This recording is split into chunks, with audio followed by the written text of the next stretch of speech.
इस कार्यक्रम के पुण्यार्चक हैं परम गुरु भक्त परिवार।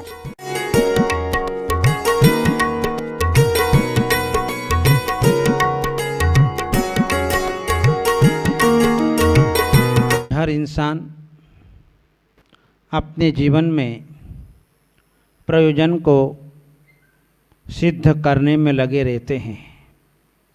एक विद्यार्थी है, वह विद्यार्थी भी अपने जीवन में अपने प्रयोजन को सिद्ध करना चाहता है। एक व्यापारी है, वह व्यापार में सफल होना चाहता है। एक राजनेता है, वह भी अपने जीवन में नेतागिरी करना चाहता है।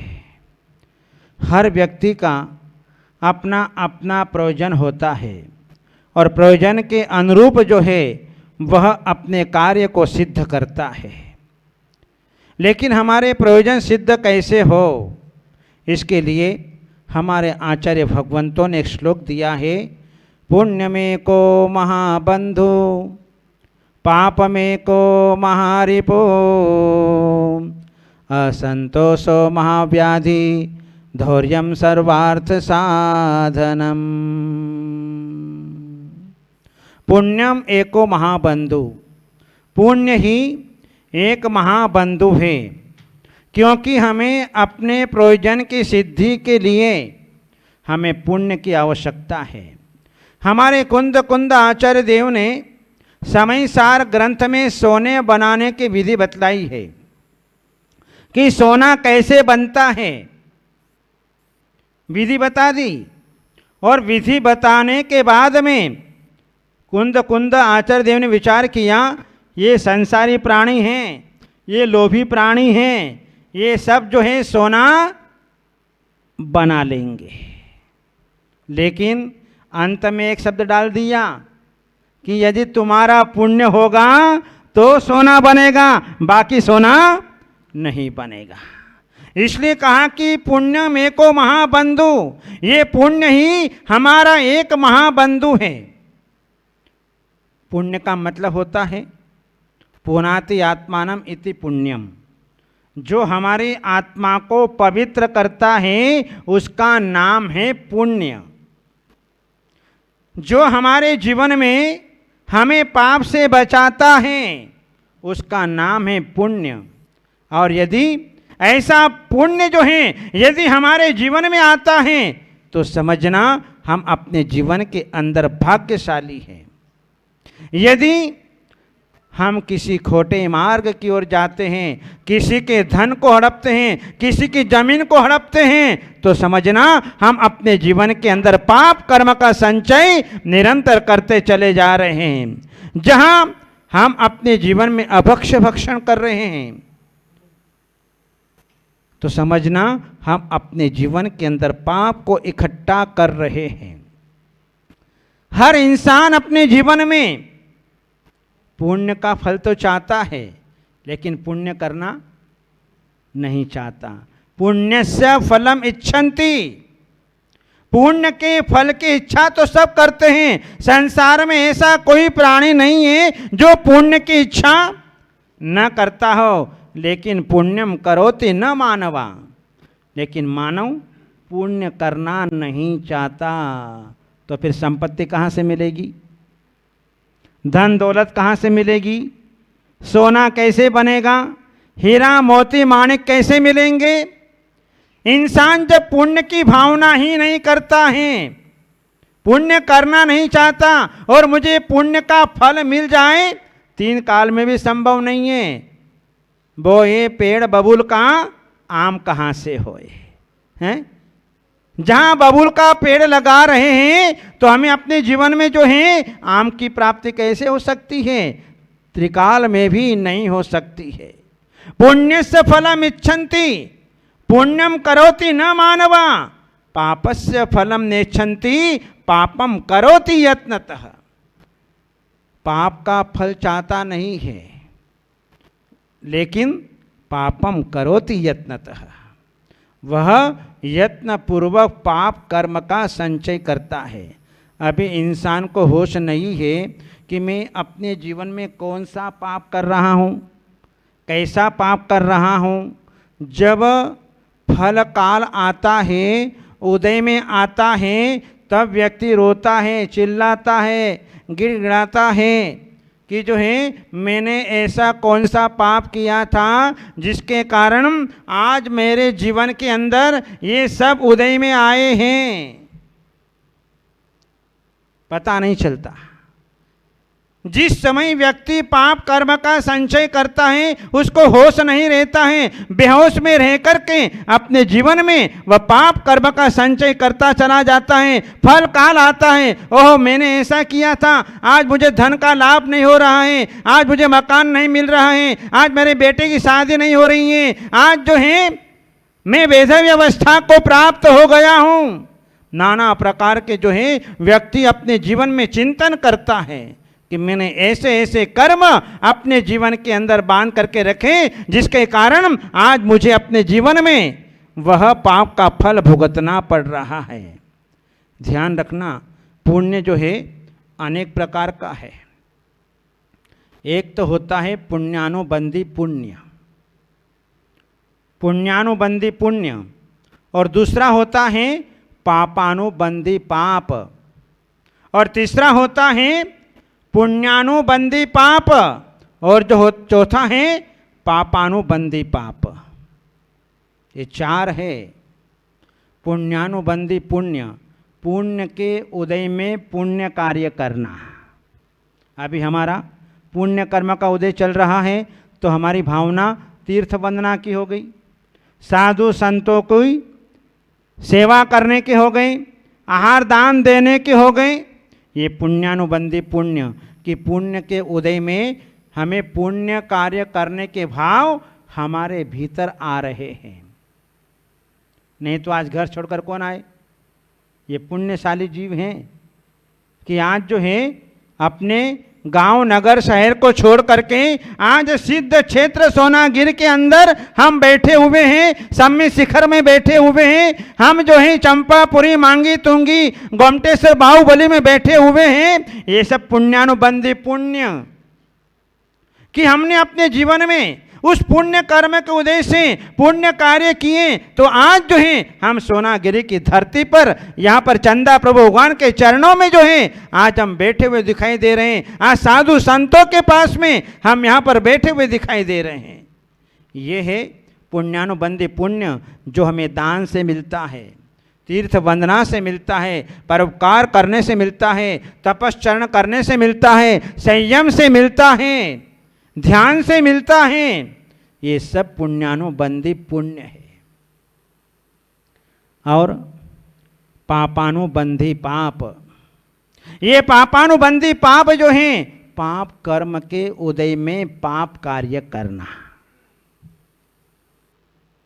जहां व्यक्ति के जीवन में जब पाप कर्म का उदय आता है तो भगवान के दर्शन करने के भी भाव पैदा नहीं होते हैं।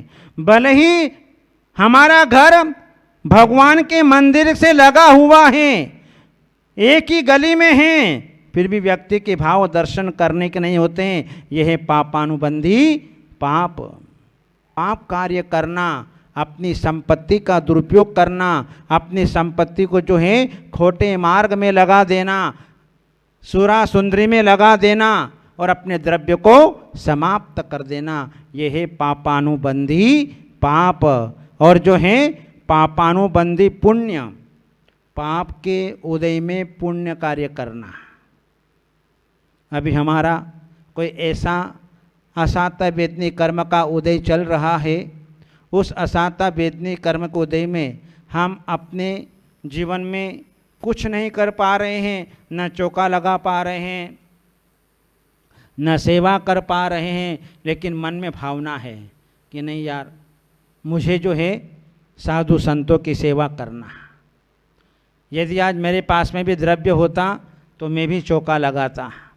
ये शुभ भावना जहाँ हो रही है तो वहाँ पर जो है पापानुबंधी पुण्य, पाप के उदय में पुण्य कार्य करना। और जो है चौथा कौन सा है? पुण्यानुबंधी पाप, पुण्य के उदय में पाप कार्य करना। संपत्ति मिली थी, पिछले जन्म के पुण्य कर्म के उदय से,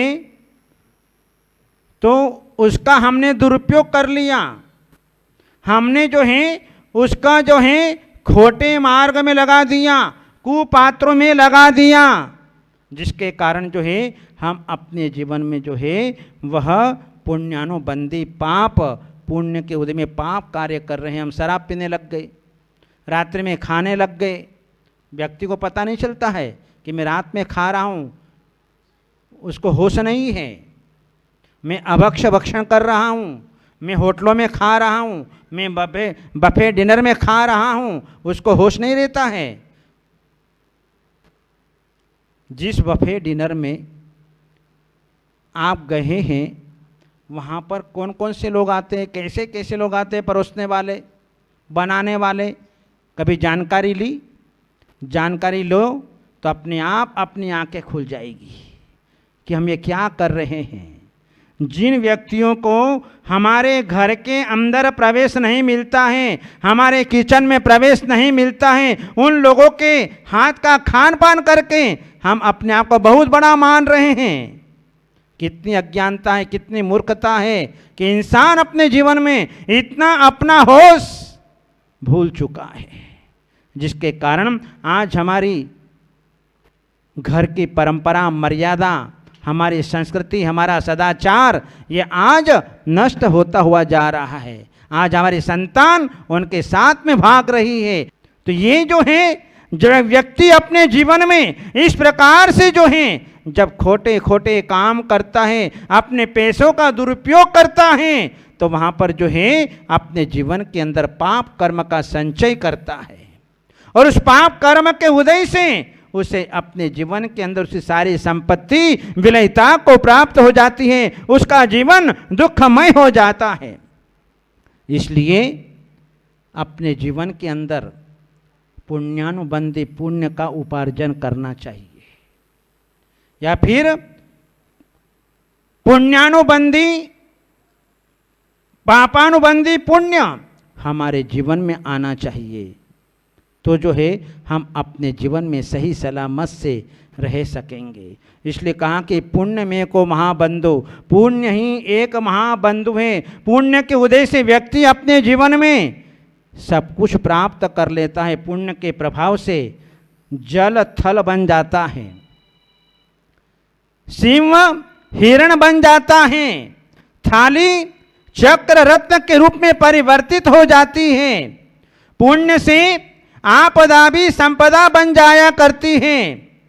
पुण्य से दूर गई वस्तु भी हमारे हाथ में आ जाती है। जो वस्तु संसार के अंदर दुर्लभ है, वो सब पुण्य कर्म के उदय से व्यक्ति को अपने जीवन के अंदर सब कुछ सुलभ हो जाया करती है। इसलिए जीवन में पुण्य कमाओ। पुण्य की जड़ पाताल और पाप की जड़ अस्पताल।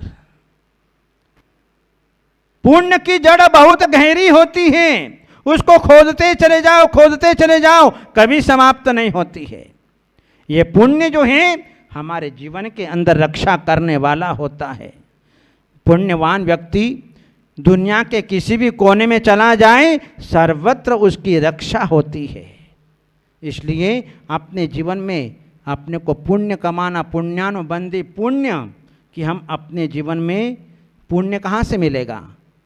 पुण्य का बहुत बड़ा क्षेत्र है, जहाँ से मिले वहाँ से लूटो। यदि आपको आहारदान से मिल रहा है तो आहारदान से लूटो, यदि आपको सेवा से मिल रहा है तो सेवा से लूटो, यदि आपको तीर्थ वंदना से मिल रहा है तो तीर्थ वंदना से लूटो, यदि अपने जीवन में किसी का परोपकार से मिल रहा है तो परोपकार से लूटो। अपन तो बन्ने के बेटे हैं और बन्या का बेटा हमेशा प्रॉफिट देखता है। यदि अभी यहाँ पर हीरे के ढेर लगा दें और कहे दें कि यहाँ से जिसको जितना चाहिए उतना ले जाओ, तो आप क्या करेंगे? हैं?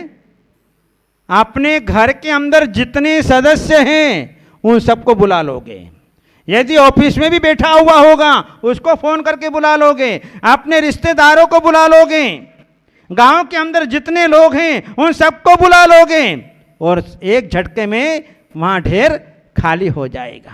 बस ऐसे ही जहां से हमको पुण्य मिल रहा है वहां से जो है हमें अपने जीवन में पुण्य का संपादन करना चाहिए, क्योंकि पुण्य ही हमारी रक्षा करने वाला होता है।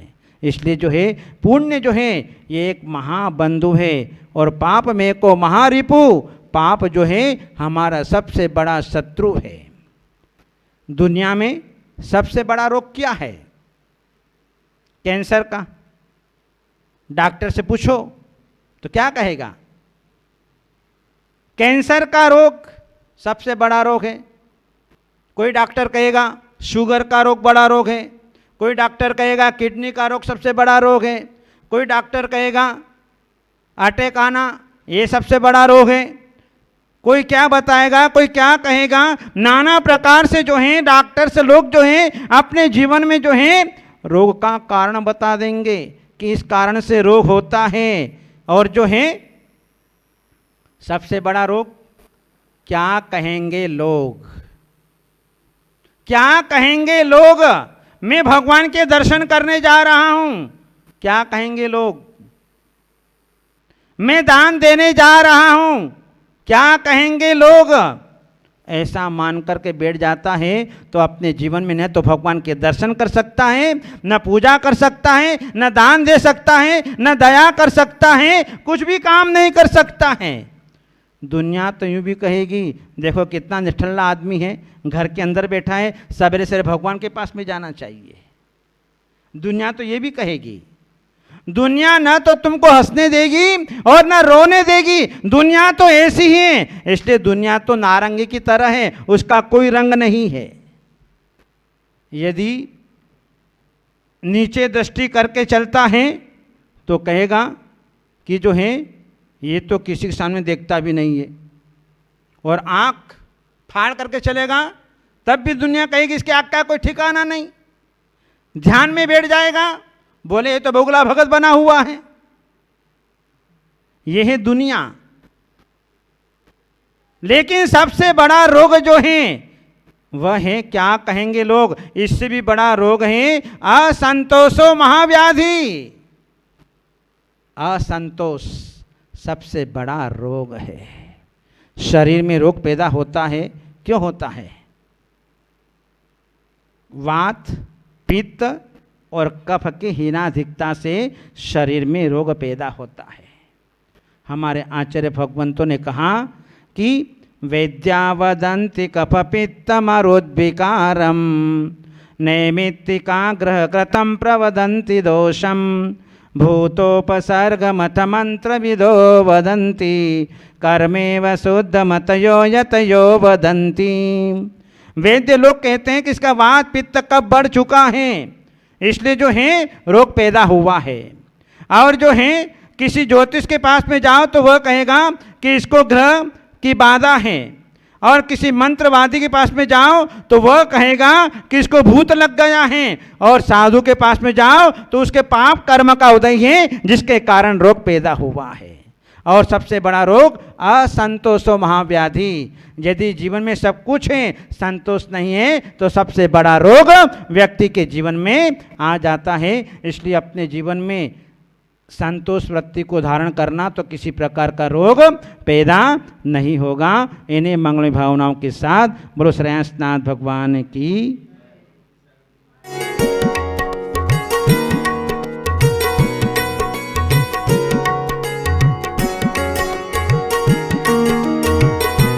इस कार्यक्रम के पुण्यार्चक थे परम गुरु भक्त परिवार।